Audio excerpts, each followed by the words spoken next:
Olá a todos que nos assistem, né? Esse é mais um Diálogos do NUPEM, e hoje a gente está aqui com a presença do nosso querido amigo Marcelo Oliveira, né? O Marcelo, ele é professor de Química Inorgânica pela Universidade de Brasília, né? Bolsista de Produtividade pelo CNPq, desenvolve projetos de pesquisa em nanomateriais ou nanopartículas, né? Tem 2 patentes em materiais fotoluminescentes para aplicação nas ciências forenses e bioimagens. É cofundador da empresa denominada Criotech, né, que a gente vai conversar bastante sobre essa empresa. Possui colaborações aqui no Brasil, né, em vários institutos de pesquisa, enfim, como a USP, Unicamp, o FRJ, e também fora do país, né, como o Reino Unido, Portugal e Estados Unidos. Né, sua pesquisa ela tem caráter multidisciplinar, atuando em áreas como nanomedicina e farmácia, biologia e agricultura, e a gente vai conversar agora um pouquinho com ele. Eu queria agradecer, Marcelo, pela sua presença, tá? E vamos iniciar mais um Diálogos do NUPEM. Seja bem-vindo, Marcelo. Muito obrigado por aceitar o nosso convite e compartilhar um pouco do seu conhecimento com a gente. Eu que agradeço a oportunidade, parabéns pela iniciativa e será um grande prazer conversar com vocês. Maravilha. Marcelo, para a gente começar a aquecer, você pode contar para a gente como é que foi que você se tornou quem você é hoje, né? Cientista que estuda nanopartículas. Você pode contextualizar para a gente aí a tua história? É uma história longa, mas eu vou tentar resumir.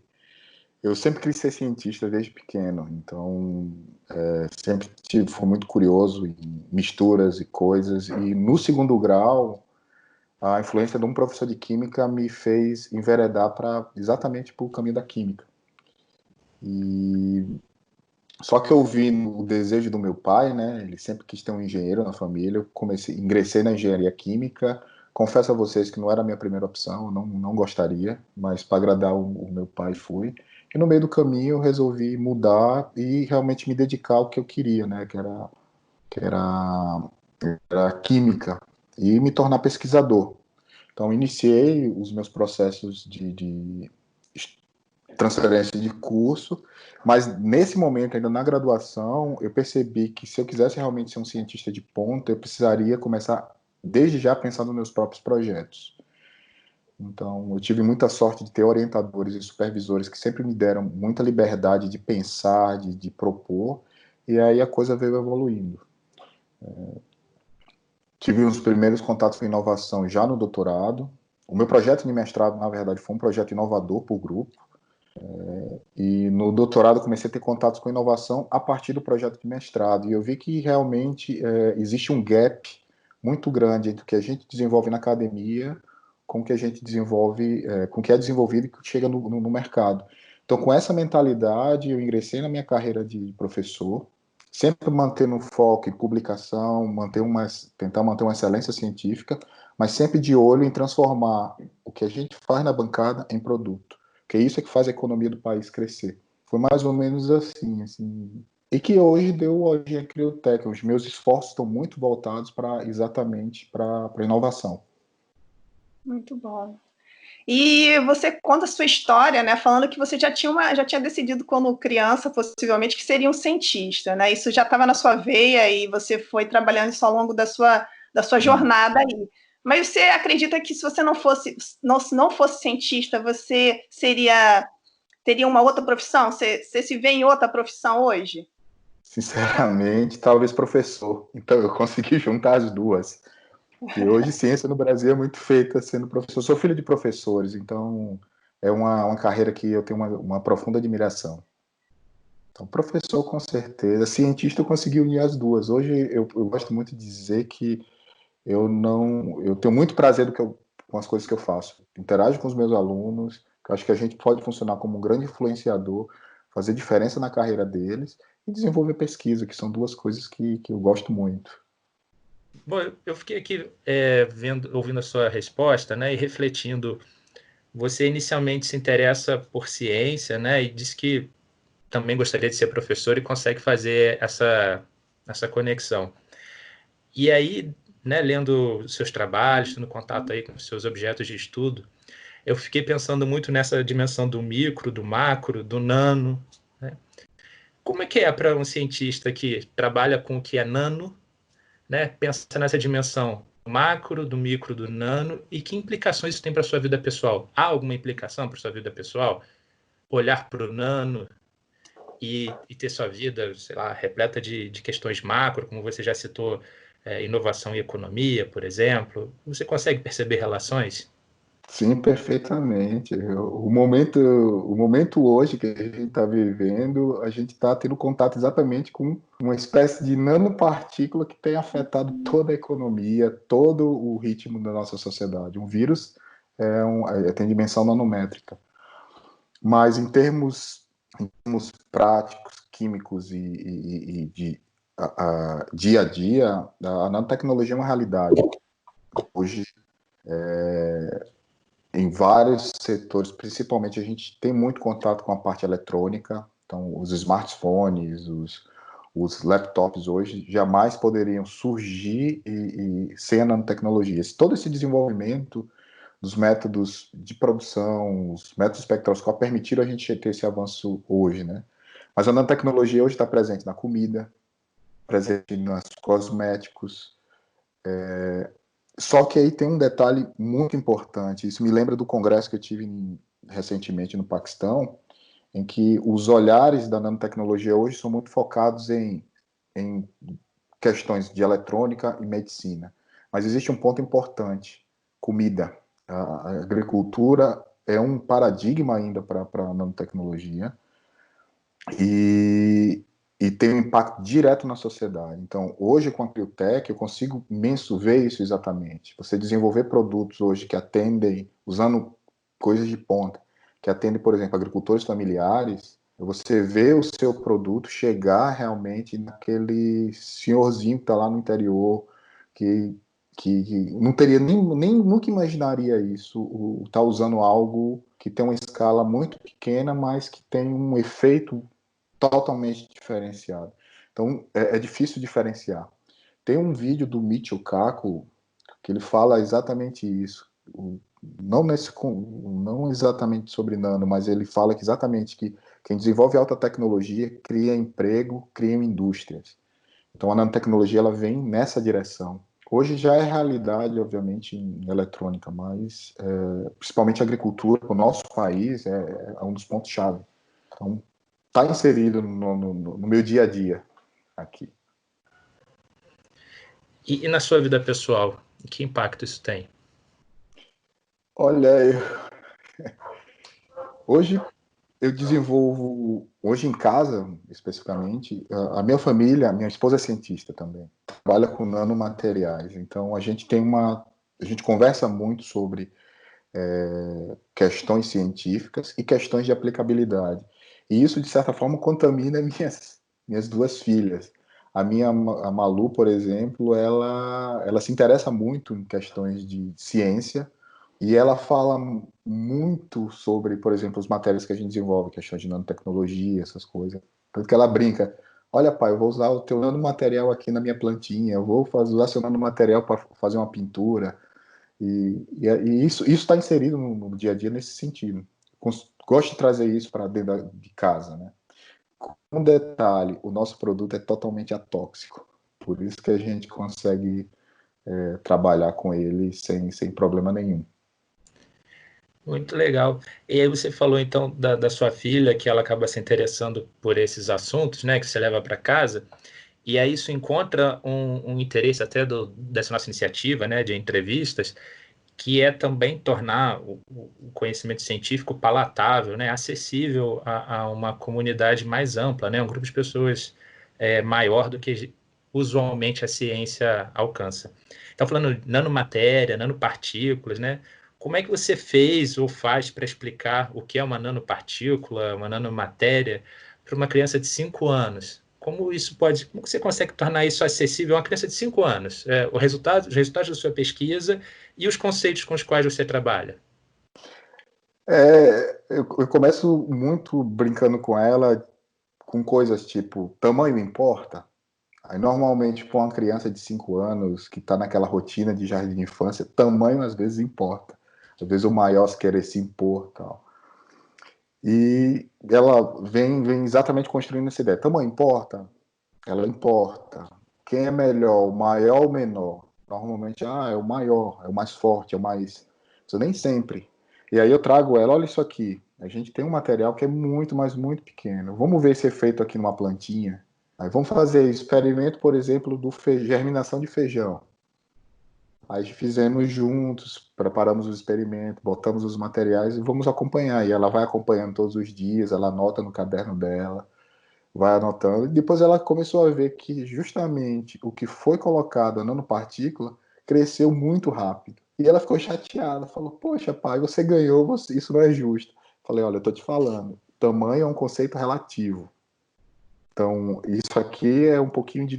A gente pegou um material que era grande e fomos diminuindo, e chegamos numa coisa tão pequena que chega a ser benéfico para a planta. Então, o que você está vendo é isso. Isso é um efeito de tamanho. Então, nem sempre aquele pessoa que é grande demais, que naquele momento é muito forte, mas por uma outra perspectiva, o menor é que faz a diferença. Então, eu brinco muito nesses conceitos, às vezes antagônicos com ela, e tento trazer experimentos que ela possa ver e acompanhar. E isso é muito legal. E aí, Marcelo, assim, vendo a forma que você explica para a criança, isso é super importante, né? Porque se a gente consegue fazer com que uma criança entenda, os demais vão entender, né? Porque às vezes a gente, até na sua fala inicial, você citou um pouco isso, né? Porque às vezes a gente fica dentro da ciência e faz ciência para os cientistas que já entendem bem sobre, né? E isso às vezes não difunde para a grande massa da população. Às vezes elas não entendem a importância, não entendem termos. Isso dificulta a nossa fala com eles, né? Talvez por isso que a gente tem essa dificuldade de conversar mesmo, de passar informação, né? Então é importante que a gente torne isso mais palpável, palatável, para que as pessoas possam entender e participar e ver quanto a ciência é importante, né? E quando a gente fala de nanotecnologia, né, o nome em si já assusta um pouco, né? Então, quando você consegue explicar de forma prática, né? Então, é legal isso, que a sua pesquisa é uma pesquisa aplicada, né? Você tem um porquê, você tem todo um trabalho ali científico, de ciência básica, mas isso é aplicado, talvez fique mais fácil que as pessoas entendam, né, como é que funciona. E a nanotecnologia, ela vem crescendo ao longo, né, em todo o mundo, né, como você falou, em várias áreas, aí já está chegando a nós de uma forma mais aplicada, né, e a gente vê dentro das suas áreas de trabalho, você também trabalha com a nanotecnologia na saúde e na agricultura, né. Eu queria que você explicasse para as pessoas, assim, formas de trabalho, como é que a gente pode usar uma nanopartícula na saúde, por exemplo, e na agricultura? Como é que isso funciona? Bom, isso é bem interessante, porque uma coisa que eu gosto muito na minha relação de pesquisador no meio acadêmico é pesquisa interdisciplinar. É discutir com colegas eu gosto muito de trabalhar fora da zona de conforto. Então, isso sempre é um desafio novo que vem vindo. E quando eu mudei para a UNB, reiniciando uma carreira com material completamente novo, eu comecei a discutir com colegas da biologia, com colegas da medicina, possíveis interações. Então, isso tudo, às vezes, até entre cientistas de áreas diferentes, a linguagem é difícil, o entendimento é difícil. Então, eu comecei a perceber esse tipo de coisa e tem que ajustar o discurso. Comecei a ajustar o discurso. Então, por exemplo, o trabalho que eu tenho mais recente com a medicina me gerou uma patente, que não está no meu Lattes ainda, me gerou uma patente. Basicamente, nós temos um nanomaterial que é inerte, que é a nossa base, que é a nossa plataforma, e nós associamos um fármaco que é, por exemplo, um fármaco que tem muito problema, é insolúvel em água, então não consegue... o processo, a administração desse fármaco passa a ser muito complicada, e é um fármaco que é usado basicamente em populações pobres, que têm problemas de infecções fúngicas e infecções leishmaniose, né? Então esse é um exemplo bem clássico, que é um resultado que a gente tem. Então peguei essa nanopartícula e consegui ter uma área superficial enorme e consegui ancorar seletivamente esse fármaco. E eu consigo ter um fármaco hoje que é solúvel em água, e reduzimos todos os efeitos tóxicos e nefrotóxicos dessa molécula, e ela passa a ser muito mais atrativa, por exemplo, para o uso do paciente, para a quimioterapia no paciente. Para vocês terem uma ideia, a molécula, o princípio ativo, ela é muito barato, mas chega para o SUS a quase R$20 mil. Tá? Um tratamento só é de altíssimo custo. E tem todo um problema associado a isso. Tem questões de... Um tratamento de um paciente na UTI com esse fármaco custa em torno de R$300 mil, considerando todas as condições. E no final, se ele sobreviver, provavelmente ele vai passar o resto da vida fazendo hemodiálise. Exatamente porque a formulação, dificuldade de solubilidade em água, que é uma coisa que é simples, que a gente vê no nosso dia a dia, a gente vê na nossa cozinha. Mole água. Então, se você não conseguir melhorar essa maleabilidade, você consegue reduzir todos esses efeitos tóxicos e torna a medicação um tratamento muito mais não só acessível em termos de custo, mas melhora muito a condição de vida do paciente que está nessa condição. Então, essa é uma das coisas que a gente pode fazer. A gente pode estender isso para a agricultura. Usando material não tóxico, é possível você atuar carreando, por exemplo, moléculas ativas de, por exemplo, pesticidas, que em vez de você ter uma necessidade de aplicar uma dose muito elevada, você consegue reduzir doses, reduzir o impacto todo ambiental. Você tem um sistema, por exemplo, que entrega o nutriente para a planta na quantidade certa. Você não precisa hoje... Hoje eu vejo muito da minha tecnologia, do que a gente desenvolveu. A planta recebe muito um estresse causado por excesso de adubo, excesso de pesticida, tudo em excesso faz mal. Então você consegue hoje, com essa tecnologia, ajustar doses para que a planta possa crescer de forma muito bem desestressada. Isso é importante. Então a gente usa a mesma plataforma para desenvolver aplicações em diferentes universos. E o mais interessante é que a nanotecnologia, a gente conseguiu quebrar esse paradigma. A nanotecnologia hoje, ela não chegou na agricultura porque ela custa caro, porque ela tem uma série de problemas associados à toxicidade, e a gente conseguiu ultrapassar essa barreira. Né? Hoje a gente tem algo que é perfeitamente... pode chegar na sociedade sem problema nenhum. Muito bom.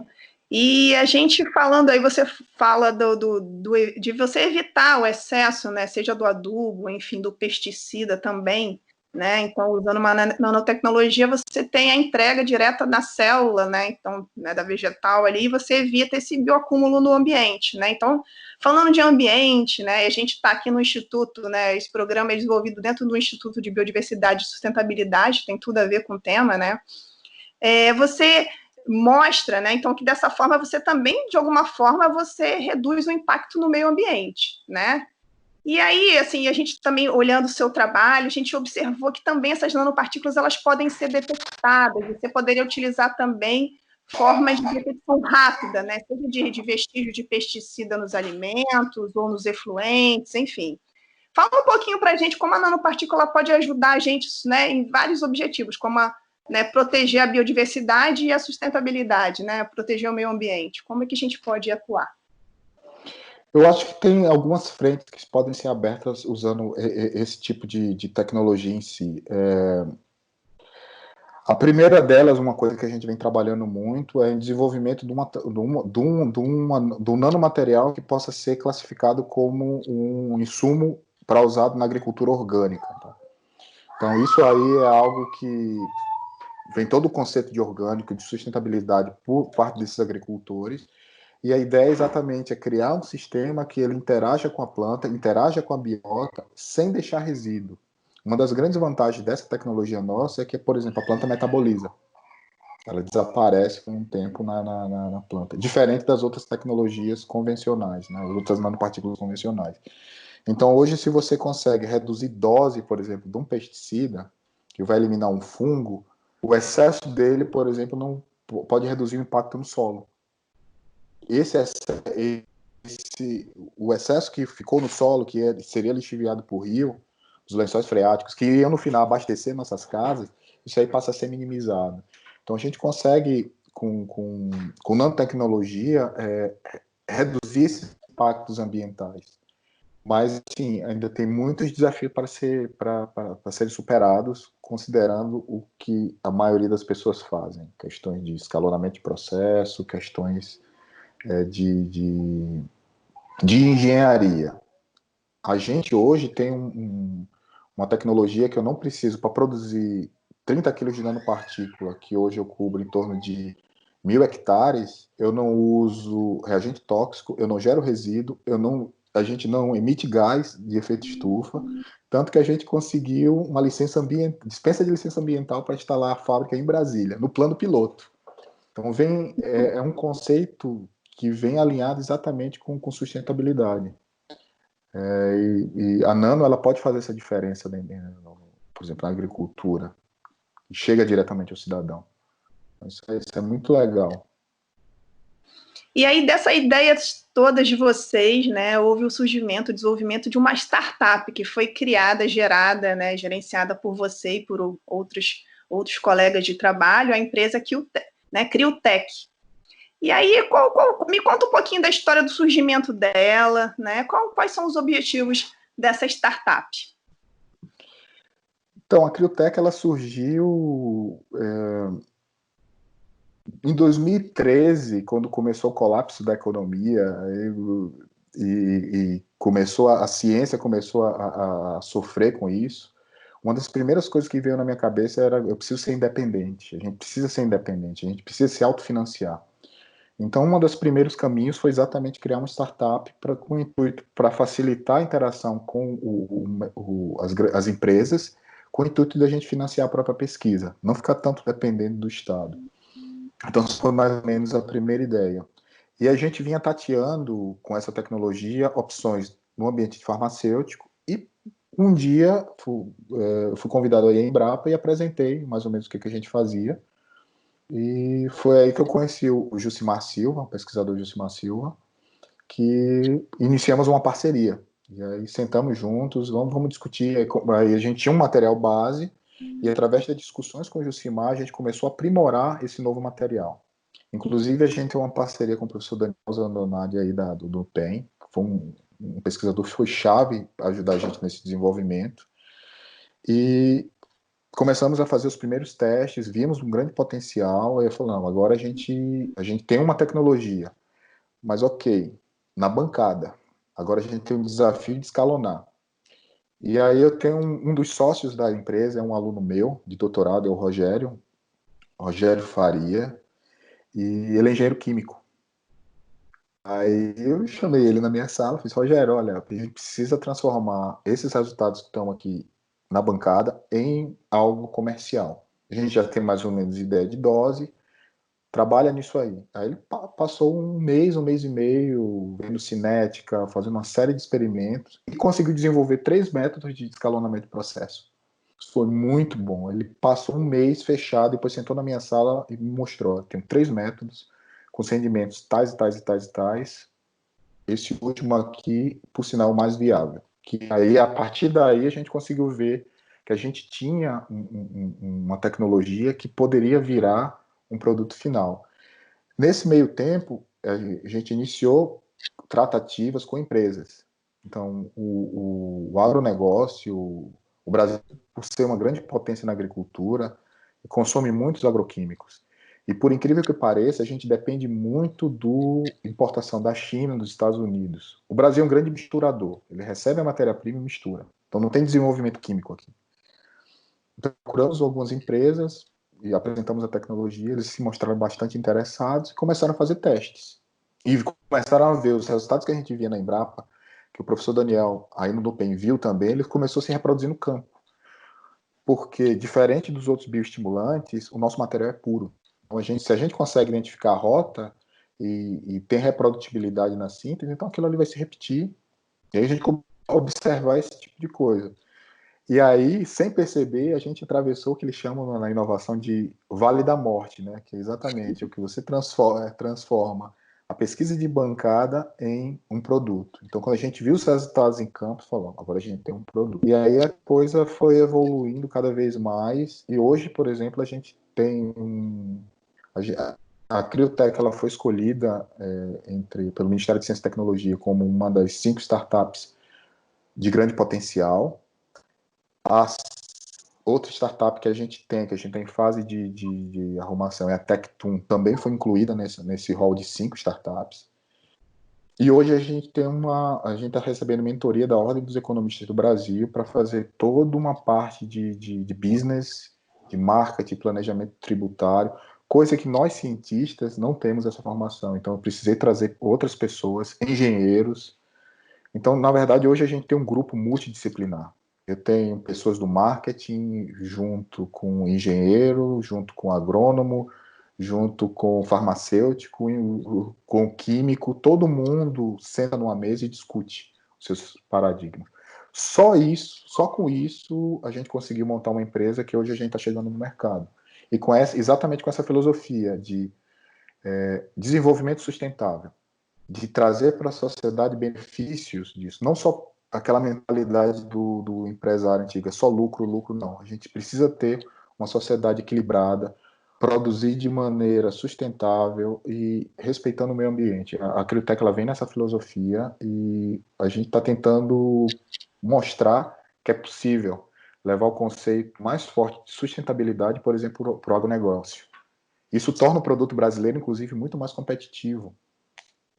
São um valor agregado, uma coisa que a gente faz 100% nacional para gerar riqueza dentro do país, gerar emprego e renda e tornar o nosso produto mais competitivo. Isso é muito bom. Aí eu lembro do bicho caco que eu falei para vocês anteriormente.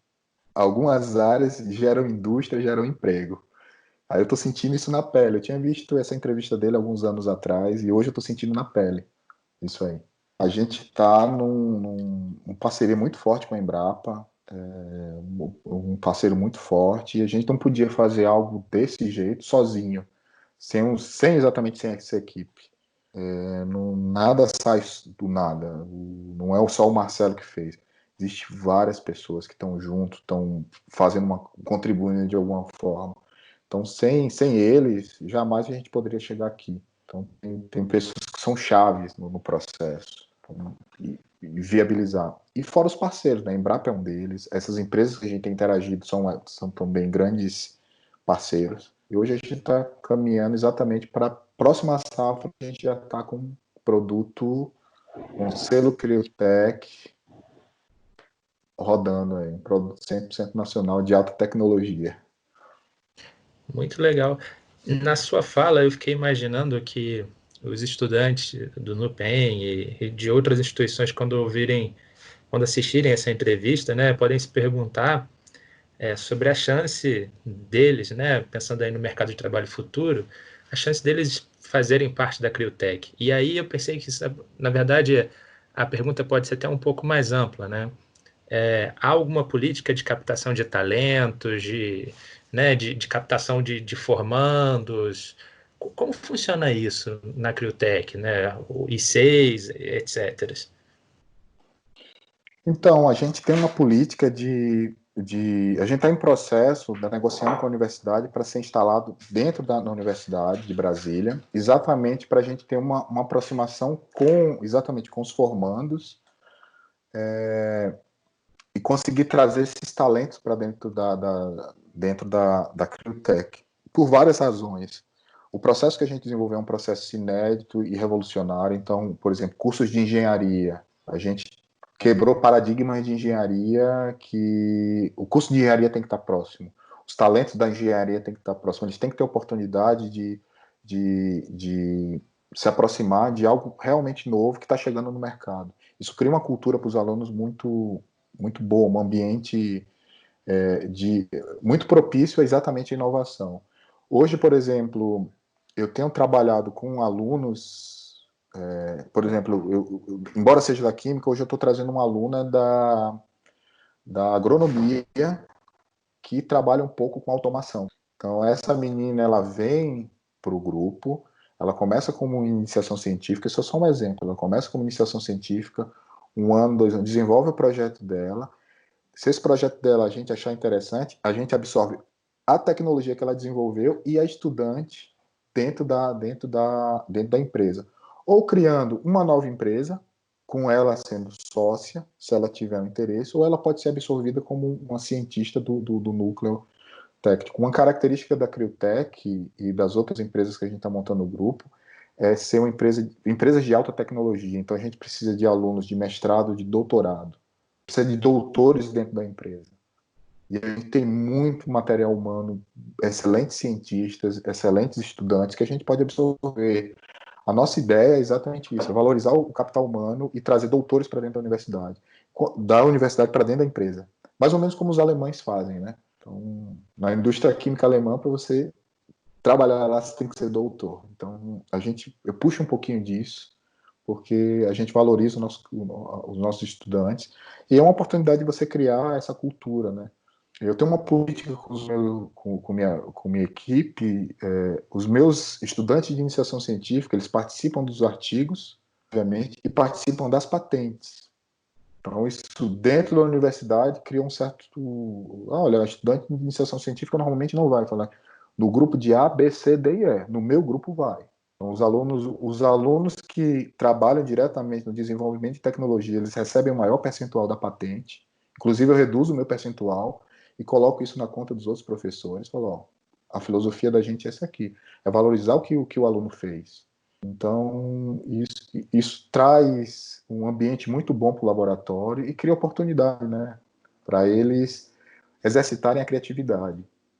Isso é importante. Eu venho da minha escola, né? Eu tive muita liberdade para criar, para mexer, para adaptar. Então, eu gosto de exercitar isso com meus estudantes. E, acima de tudo, eles precisam ter liberdade. Então, eles ganham algumas tarefas, né? Tipo assim, iniciação científica. Olha, meu primeiro projeto eu escrevo. Eu escrevo, o Marcelo escreve bonitinho. O segundo projeto, a ideia parte do estudante, ele escreve. Aí eu sento com ele e já alinho mais ou menos o que ele quer, ajusta. Ele vai e ganha o projeto. E ele já sente-se dono do projeto. E se gerar uma patente, alguma coisa, ele ganha a maior parte. Se a gente aproveitar na empresa, ele vem junto com a gente na empresa. Ou para criar uma nova tecnologia. Porque uma coisa que eu não falei, a Crio, ela é só uma subsidiária de um grupo que a gente tem formado de empresa. Então, a Criotech ela é subsidiária desse grupo, a Tecton vem como subsidiária desse grupo, e qualquer outra tecnologia que a gente possa incorporar vão virar novas empresas e os autores disso provavelmente vão virar sócios. E os alunos entram nisso. Isso Realmente, assim, eu fiquei bastante impressionado, porque não é só inovação como um meio de fazer uma empresa crescer apenas, mas a inovação como uma criatividade que flui dentro da empresa, pelo que você fala, né? A criatividade flui nos alunos que participam das iniciativas, nos doutores, né? Eu acho que é esse viés, né? Esse eixo da inovação, que é a criatividade, de formar também cidadãos autônomos, estudantes com uma formação em empreendedorismo, né? Que é tão necessário em momentos como esse. Parabéns pela iniciativa, assim, você foi falando e eu fui pensando, poxa, eu vou fazer algo parecido aqui com os meus alunos, vou aproveitar essas legal. boas ideias. A gente, pode falar, por favor. Isso é muito legal, isso traz um ambiente muito bom para os alunos. Só que você tem que garimpar as pessoas certinhas e testando, ver quem é que realmente quer, quem é que não quer. Uma coisa que eu gosto muito é tentar explorar o melhor das pessoas. O que eles têm melhor de habilidade. O que a gente pode... se eu tenho por exemplo, eu tinha alunos do meu grupo que eram da arte. Conversar com os alunos da arte era difícil, a gente tem que acertar o discurso, eles iam para o laboratório, acompanhava eles, então isso foi uma experiência muito legal. Agora que eu estou voltando para o Brasil, eu vou retomar essas coisas, mas os alunos eles têm que partir eles têm que aprender a resolver problema. Acho que são dos pontos chave. Quando eles chegarem na empresa, seja na Criotech, seja onde ele for, os caras vão dizer para eles: você está aqui para resolver problema. Então eles têm que aprender a exercitar isso no dia a dia deles e aproveitar a criatividade. E lógico, ser valorizado. O cara que cria, que faz algo diferente, ele precisa ser valorizado. Então já vai criando essa cultura neles. Então, o trabalho de inovação da Criotech, talvez o principal seja o desenvolvimento humano, né? Desenvolvimento de profissionais. E pelo menos esse é o mais imediato, né? A gente está vendo aí quantas coisas legais vocês já estão desenvolvendo, né? Quanta contribuição pode trazer, o impacto social dessa iniciativa tem um potencial enorme, como você já destacou. Mas essa sua fala sobre a percepção do desenvolvimento profissional, desenvolvimento humano, né? Desses profissionais, né? Eu achei fantástico, assim, realmente parabéns por pensar assim e agir assim. Eu tirei várias ideias para carregar para as minhas Que iniciativas. legal. Muito bom. Bom, a gente seguindo aqui, né, nessa dimensão do... Você falou no início que a gente... que agora a gente está vendo uma nanopartícula, né? Uma nanopartícula, mas o vírus tem um tamanho nano e isso está bastante em voga e fez uma relação com a pandemia, né? Com esse momento. Aí a gente pode voltar à pergunta do entrevistado anterior, e essa é uma brincadeira que a gente faz aqui nas nossas conversas, né, nossos diálogos, é que sempre se deixa uma pergunta para o entrevistado que vai vir, isso é sempre uma surpresa. No caso, para quem deixou uma pergunta para você foi o professor Fábio Scarano. Não sei se você já o conhece, já teve contato com ele. Bom, depois você pode até aconselhar você a assistir a entrevista dele também, que foi muito boa, assim, você vai gostar bastante. Tá, já está no nosso canal. A pergunta que ele deixou para você é qual vai ser a primeira coisa que você vai fazer assim que passar a pandemia?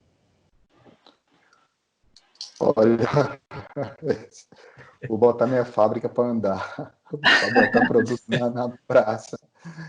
A gente está... a primeira coisa é isso. Eu estou voltando para o Brasil agora. Eu estou aqui em Nottingham. Foi um ano de muito aprendizado, assim, de quebra de preconceitos, construção de novos conceitos e, acima de tudo, há uma valorização muito grande da nossa formação como profissional que a gente ganha aí no Brasil. É diferenciado, é diferente e a gente precisa valorizar muito isso. E a primeira coisa que eu estou voltando exatamente para o Brasil é para abrir a fábrica, para instalar os equipamentos, ver a Criotech sair do papel. Porque, inclusive, se vocês deixarem, eu queria mostrar a maquete dela. Claro! Por favor. Queremos ver. Muito bom.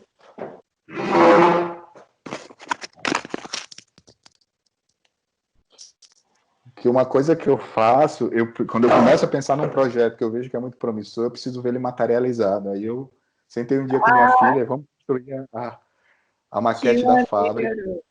Aí muito legal. Aí CT com a Malu, a gente fez, ela pintou, a gente construiu, para exatamente a gente ver o que a gente quer, o que a gente busca se tornar realmente real. E essa é uma forma que eu uso para não desanimar. Volta na minha frente, olha aquilo ali, tem que ver. O meu objetivo é esse e tem que buscar. Então, hoje a primeira coisa que eu vou fazer é voltar para o Brasil para ver isso aí sair do papel. Depois eu vou até pedir para você mandar um pequeno vídeo da sua maquete para a gente poder incluir aí nos arquivos durante a entrevista. Eu acho que vai até ajudar as pessoas a visualizarem melhor, né? Seu sonho tomando forma. Excelente, excelente. Não. E até os alunos, as pessoas que estão envolvidos, os meninos, os que estão, o Rogério, a Karim, são 3 alunos meus de doutorado, que são sócios, na verdade são meu chefe agora. Eles mergulham muito nisso, né? Então eles mantêm sempre o ritmo. Olha, estamos construindo, estamos vendo, estamos acompanhando cada passo. E a primeira coisa que eu vou fazer no Brasil é exatamente tirar isso do papel, porque está muito próximo. E se eu disser que eu vou tomar uma cerveja, eu não vou. Eu vou ver minha fábrica sair do papel primeiro. Aí depois. Aí, né? Ir para a praia, abraçar os amigos. Ver o pessoal, mas eu acho que isso aqui é que vai... Porque isso vai me dar independência em termos de injeção de recursos no próprio grupo. A patente que foi depositada vai gerar royalty, o royalty vai para a universidade, vai para o instituto, vai para o laboratório, então isso tudo vai fazer girar. Inclusive, a minha proposta para o Instituto do Royalty é dividir com a pós-graduação. 30% para o meu laboratório, 70% para o programa de pós-graduação. Para ser financiado, isso ainda precisa, eu quero ver de que forma a gente vai fazer isso, mas para financiar projetos de pesquisa que estejam em estágio de inovação. Porque a gente precisa fazer esse jump, a gente precisa botar produto no mercado, gerar riqueza. A gente tem uma formação excelente, o Brasil é um celeiro de excelentes cientistas. A gente precisa, às vezes, criar essa cultura. Por isso que eu quero ver a Criotech. A Criotech vai ser uma quebra de paradigmas dentro da minha universidade. E isso vai ser bem legal para trazer uma cultura de inovação mais. Por isso que eu vou fazer isso primeiro. Depois eu tomo cerveja. Tá muito certo.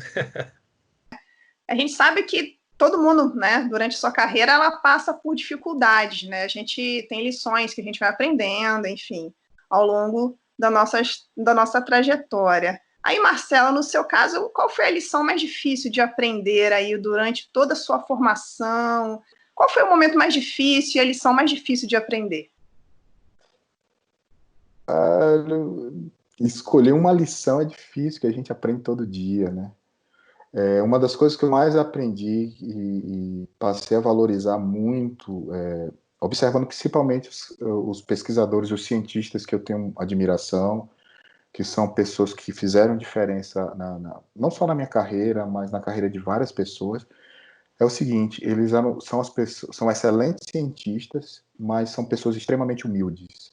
São pessoas que partilham conhecimento sem medo, sabe? São pessoas que... E uma coisa, o traço que eu vejo deles, são pessoas que o conhecimento deles é sólido o suficiente, são pessoas que têm autoconfiança, e ao mesmo tempo eles são pessoas muito humildes, de sentar com você e te explicar coisas às vezes do zero. Então isso foi uma lição que eu venho aprendendo ao longo dos anos. Às vezes, quando a gente é jovem, a gente fica muito na ânsia de fazer algo, e muitas vezes transparece ser arrogante. E eu vejo que o caminho, na verdade, não é esse. Acho que o caminho da humildade, de você... Até para você sentar com um colega de uma outra área, você tem que ser humilde o suficiente de escutar e aprender. Então, é um jogo de troca. Então, isso é uma lição que eu aprendi. E eu tenho levado isso, por exemplo, para conversar com pessoas, com agricultores, com pessoas que não entendem de ciência. E você precisa não... Você tem que conversar de igual para igual. Então, ter humildade, acho que é uma lição que eu aprendi. E isso me deu muita força a não desistir, sabe? Quando você começa a se espelhar nesses ícones que eu considero os grandes professores que me ensinaram, foram pessoas que nunca desistiram. E por eles não desistir, fizeram a diferença e ajudaram muita gente. Então, dificuldade a gente passa. A gente passa, mas se você tem um norte, sabe o que você quer, o que você quer buscar, e acima de tudo, o quanto o seu trabalho é importante, isso a gente precisa valorizar. Se você quer que alguém te valorize, você primeiro tem que se valorizar. Então, se você sabe que o seu trabalho é importante, que pode ajudar a sociedade, qualquer outro problema, altos e baixos, você supera. Então, teve chance de desistir? Se teve, eu não lembro. Porque para mim sempre foram muito claros os caminhos. Sempre foram muito claros os caminhos. É sempre trabalhar com uma direção. Então, mais questões de que área eu vou trabalhar, como é que eu vou direcionar para tal aplicação. Então, mais os altos e baixos vêm aí, né? Então, mas desistir, nunca. Jamais. Se eu Muito tivesse bom. que desistir, eu teria publicado os trabalhos lá atrás, com os resultados, e não tinha virado uma empresa. Eu investi quase 400 mil do meu bolso. Quanto? Quase uns 400 mil. Nossa. Caramba. ao longo de 7, 8 anos, tirando coisas do meu bolso. Ah, tem que fazer tal experimento. Eu ia lá, tirava e pagava. E aí foi indo, e hoje a gente conseguiu chegar até aqui. Se fosse para desistir, eu tinha desistido na hora da barreira financeira. Mas não. Muito Quando eu vi que legal. Quando eu vi que a coisa realmente tinha futuro, eu falei, não, isso tem que virar, isso tem que ir para a sociedade. Isso tem que beneficiar outras pessoas. Que bom, E, Marcelo. Muito bom te Mirela, ouvir. Oi? Mirela, eu fiquei só curioso em saber o nome desses professores que serviram de exemplo para ele. Ah, eu ia perguntar isso também.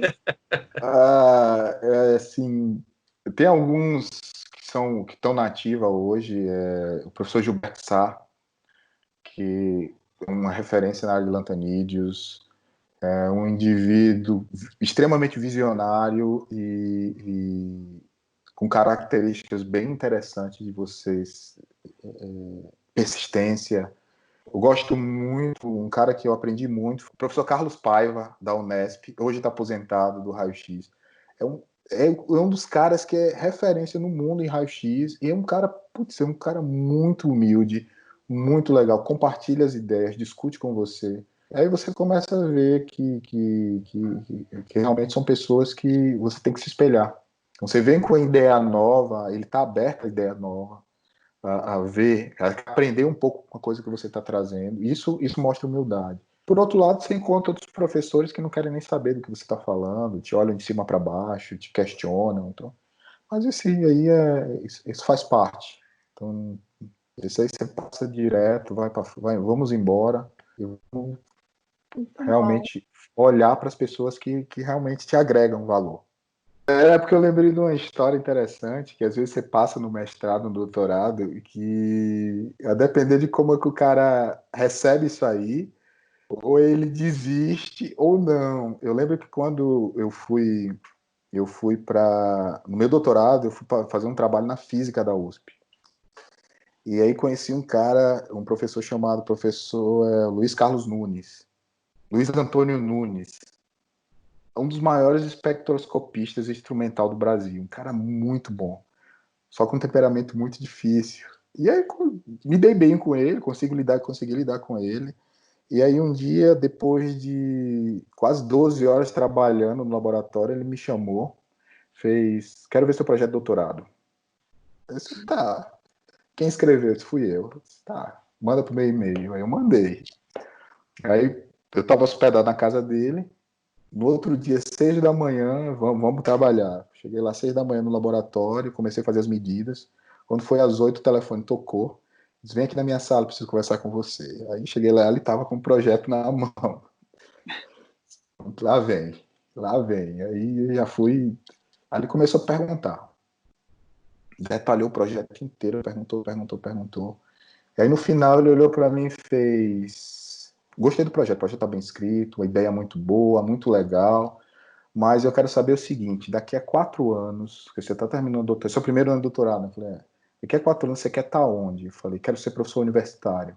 Ele, você tem certeza disso? Eu falei, tem. Teu projeto é uma bosta. Jogou no lixo. Meu Deus. Meu coração quase parou. Teu projeto é uma bosta. Jogou no lixo. Aí eu disse, tá, mas por quê? Me explica, você tá me elogiando agora. Eu falo, não, o conceito do projeto, a ideia do projeto é muito boa. Muito boa. Isso vai te dar um know-how, sabe o quê? Extremamente específico em alguma coisa. Eu vejo o teu trabalho, daqui a 4 anos, você publicando um artigo, um muito bom artigo. Aí sabe o que vai acontecer? Um aluno que foi, um outro profissional que fez a coisa, o feijãozinho com arroz, publicou coisas, uma sequência de artigos, ele vai passar na tua frente. Então, eu vou te dar um conselho. Agora para você, publique, faça um trabalho, você tem um material muito bom, faça um trabalho bem feito, revistas de excelência, tem muita coisa que você tem que estudar. Quando você estiver na academia, aí você vai para a questão de inovação, que o seu trabalho é inovação. Aí eu vou ser bem sincero com vocês. Isso foi um divisor de água na minha carreira. Um divisor de águas assim que nem meu pai fez para mim. Isso foi e fez essa diferença. Hoje ele é meu amigo, toma cerveja junto, é um cara que eu tenho um profundo respeito. E porque ele foi uma das pessoas que me ajudou. E aí, talvez ele nem lembre dessa história, mas ele foi um diferencial. Legal. Quando ele jogou no lixo, eu disse, caramba! Muito bom. Mas aí ele se predispôs a me ajudar e a gente publicamos bastante trabalho e sem a ajuda dele eu jamais poderia pegar uma posição na UNB. Porque o currículo, quando eu cheguei no final do doutorado, fez uma diferença grande. E muito por conta exatamente dessa... Muito bom. Jogar no lixo. A gente cresce com as críticas, né? Mas as críticas construtivas, né? Porque foi importante naquele momento essa crítica, mas ele não só criticou, mas como te deu o direcionamento, né? E acho que isso é importante, né? Os amigos, eles não só elogiam, eles criticam também, né? Isso ajuda a gente a crescer. Exato. Outra, né? Uma outra brincadeira que a gente faz aqui dentro do programa, se eu posso dizer assim, a gente sempre tem uma pergunta que eu gosto muito, né? Eu gosto de ler alguns livros e eu gosto muito de saber o que o outro está lendo, o Américo também. Eu queria saber se você tem um livro favorito, ou se você está lendo ele agora, enfim, para indicar para a gente, para quem está nos assistindo. Eita. Olha, ultimamente eu tenho lido muito artigo. Muito artigo mesmo, inclusive artigo de agronomia. Mas um livro que eu gosto muito de ler, que eu sempre vira e mexe, eu tenho ele comigo, é um livro do Nietzsche, Assim Falou Zaratustra. Que é um livro, ele conta a história em aforismos, é meio bíblico, mas ele é algo muito crítico ao espírito humano, a sua essência como pessoa. Eu acho que para você conseguir evoluir, não só como profissional, como empresário, como professor, como pessoa, você precisa se entender um pouco. Então, críticas, e esse é um livro muito crítico, a essência. É um livro difícil, mas eu gosto muitas vezes de pegar nele, dar uma lida. Alguns interpretam de uma forma errada, mas é algo muito crítico de você na sua essência. E uma passagem que eu acho muito legal é a passagem exatamente quando ele está com o anão nas costas. Que o meu ontem não sou eu hoje, alguma coisa assim. O meu de ontem contradiz o meu de hoje. E aí você começa a confrontar consigo. Então foi um livro que eu li muito ele várias vezes durante a minha graduação, porque foi importante para eu poder conseguir me achar. Embora eu soubesse o que eu queria, você tem às vezes esses conflitos. Eu gosto muito desse livro. O último que eu li agora foi um livro do professor Stanisław Dobró, é um livro de economia, A Era do Capital Improdutivo. Excelente, para você entender o que realmente está acontecendo hoje, não só no cenário mundial, mas no Brasil. Então é um cara que dá uma visão de macroeconomia e de como é que as coisas funcionam, muito legal. E você acha em PDF. Muito legal. Bom. O Nietzsche, esse livro que você citou, né, Assim Falou Zaratustra, também está entre os meus preferidos. Eu cheguei a ele depois de ler algumas resenhas sobre aquele filme Na Natureza Selvagem, porque tem essa coisa, né, de você se distanciar da sociedade, e ele fica lá de cima do morro, do monte, né, da montanha, olhando para baixo e fazendo essas críticas, né, que você citou aí à sociedade. Ele diz que o homem é algo que precisa ser superado, né, e ele vai falar do conceito de Ubermensch, que foi até não foi bem entendido naquele momento histórico, e acharam que aquilo era de certa forma estava reforçando a ideologia nazista. Mas o conceito dele do homem que precisa ser superado é muito atual, porque a gente olha, as coisas estão sendo ditas nesse momento que a gente está vivendo, de pandemia. E aí eu volto ao Zaratustra e falo, nossa, esse conceito de homem precisa ser superado a cada dia, não é em épocas, mas a cada dia a gente precisa superar essa concepção. Excelente dica, assim. Espero que todos possam seguir os seus conselhos e folhear esse livro do Nietzsche, que é de uma leitura realmente difícil, né? Mas que vale muito a pena mesmo. É quase você sair da sua casa, subir uma montanha e olhar lá de cima a sociedade. Exatamente. é algo muito... É coisa do você se superar todos os dias, de você superar conceitos, quebrar paradigmas. E isso vem muito de você tentar se conhecer e se criticar. Encarar é aquela coisa, aceitar a sua própria sombra. E entender isso, respeitar isso e tentar evoluir. Então, se você não consegue fazer uma própria autocrítica, fica difícil. Você entra, na verdade, num modo automático. Então, isso é algo que eu... Toda a minha formação, isso aí é discussões com meu pai, a gente tomava cerveja junto e discutia algumas coisas de filosofia. E outro livro que eu gosto bastante é a Genealogia da Moral, do próprio Nietzsche. Esse é um pouco mais pesado. Esse é um pouco mais pesado. Mas também bastante necessário.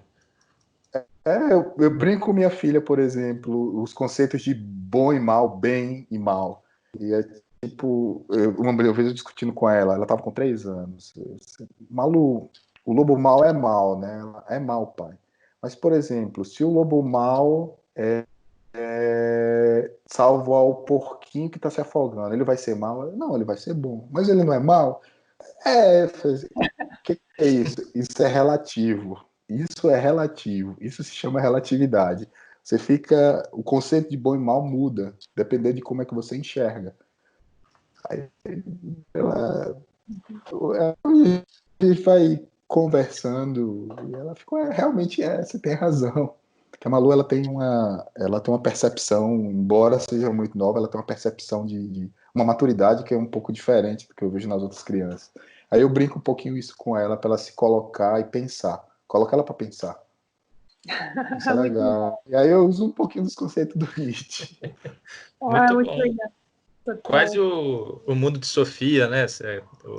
É um livro, virou uma série também. As crianças se enveredarem por esse mundo do pensamento. Mas aí você me falou, agora, aproveitando a provocação que você falou, a gente chegou a essa ideia do homem, algo que precisa ser superado, se reinventar a cada dia. Aproveitando esse gancho, aí eu te encaminho uma pergunta. Qual pergunta nós não fizemos, mas que você gostaria que tivéssemos feito, mas no sentido de te desafiar a ser um novo Marcelo? O que eu espero do futuro hoje? Eu acho que seria quais são os próximos, o que eu espero nos próximos 10 anos, nos próximos 5 anos? Eu acho que vai no encontro com essa história de você se superar, de tentar fazer algo diferente, criar novas culturas. Eu acho que isso seria, acho, uma pergunta bem interessante de ser feita. E O que você quer daqui a alguns estar? anos? E onde você espera estar daqui a 10 anos? Olha, eu espero estar numa praia, tranquilo. Vem aqui para Macaé. Não, mas brincadeira, não. Eu espero, o que eu espero hoje é poder contribuir com uma sociedade, com a criação de uma sociedade melhor, de superação exatamente de culturas, de inovação dentro da universidade, de a gente quebrar esse distanciamento que a gente tem um pouco da academia com o mundo mais real, com a indústria. Daqui a 10 anos eu espero ver, por exemplo, uma sociedade um pouco mais equilibrada, um pouco mais justa, mais solidária, que eu acho que uma coisa que está faltando hoje muito, principalmente nos dias atuais, o ser humano está deixando de ser solidário. A gente precisa ser mais solidário. Então, eu espero contribuir usando a Criotech dessa forma, para criar uma sociedade melhor e superar esse conceito de sociedade que a gente tem hoje. Puxando aquele gancho. Porque uma coisa que eu vejo, dinheiro é consequência, artigo é consequência e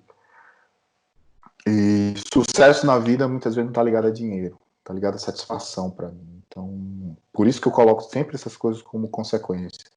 Então, o que eu vejo mais para frente em 10 anos é exatamente isso, uma sociedade melhor, uma coisa mais justa, e eu quero exatamente tentar contribuir dessa forma, usando ciência, que é o que eu sei fazer. Muito bom mesmo. Eu fico feliz de ouvir o Marcelo falar, é bom a gente escutar isso, dar esperança, né? A gente está num momento complicado, né? Que a gente está com incertezas dentro mesmo das universidades, incertezas sobre, né, o nosso futuro. Então, a gente vê uma pessoa falando de forma positiva, né? Então, eu fiquei aqui pensando e refletindo sobre tudo que o Marcelo estava falando. E aí, Marcelo, como nossa última pergunta, queria que você deixasse a sua pergunta para o próximo convidado. O que você perguntaria? Bom, eu não tenho nem a mínima noção de quem seja. Provavelmente deve ser um cientista. Eu queria saber dele como é que ele poderia, agora puxando um pouco do que a gente falou antes, como é que ele poderia contribuir para a formação de uma sociedade mais justa, usando a ciência, usando o que ele faz de melhor. Como é que ele poderia contribuir para esse movimento ganhando mais força, fortalecer e valorizar a ciência e, obviamente, chegando a uma sociedade. De que forma ele pode fazer isso? Acho que é uma pergunta legal ser feita com o próximo entrevistado. Adorei, tenho certeza que o nosso próximo convidado vai adorar. Marcelo, quero só agradecer bastante o seu tempo, os seus ensinamentos, tudo aí. Hoje a gente aprendeu muito com você. Muito obrigada por participar desse novo projeto nosso aqui do NUPEM, do Diálogos, tá? Só tenho a agradecer bastante a sua presença aqui com a gente hoje. Não, eu que agradeço a oportunidade de conversar com vocês e uma iniciativa fantástica. E voltando para o Brasil, vou dar uma passada em Macaé. Com certeza. Por favor, por favor. É dívida, hein? Eu vou por conta dos trabalhos que tu tem feito com o Daniel, e aí a gente senta, toma um café, conversa, discute ciência um pouquinho. Praia. Marcelo, muito obrigado pela paciência, por investir com a gente, né, nessa nossa ideia.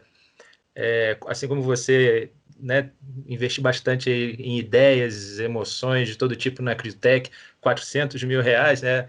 A gente não está investindo dinheiro, assim, né, até porque o momento não permite, mas investindo nosso tempo, nossa força, né? Os nossos amigos, de muitas formas, as pessoas têm compartilhado, têm se disposto a participar, né? A emprestar um pouquinho do tempo, então por dar esse tempinho para a gente aqui, para a gente bater esse papo, né? Ter essa conversa que foi maravilhosa, que saiu do Nano ao Nietzsche, foi fantástico mesmo. Muito obrigado. Valeu, Marcelo. Grande abraço. A gente se vê. Qualquer coisa, estamos aí.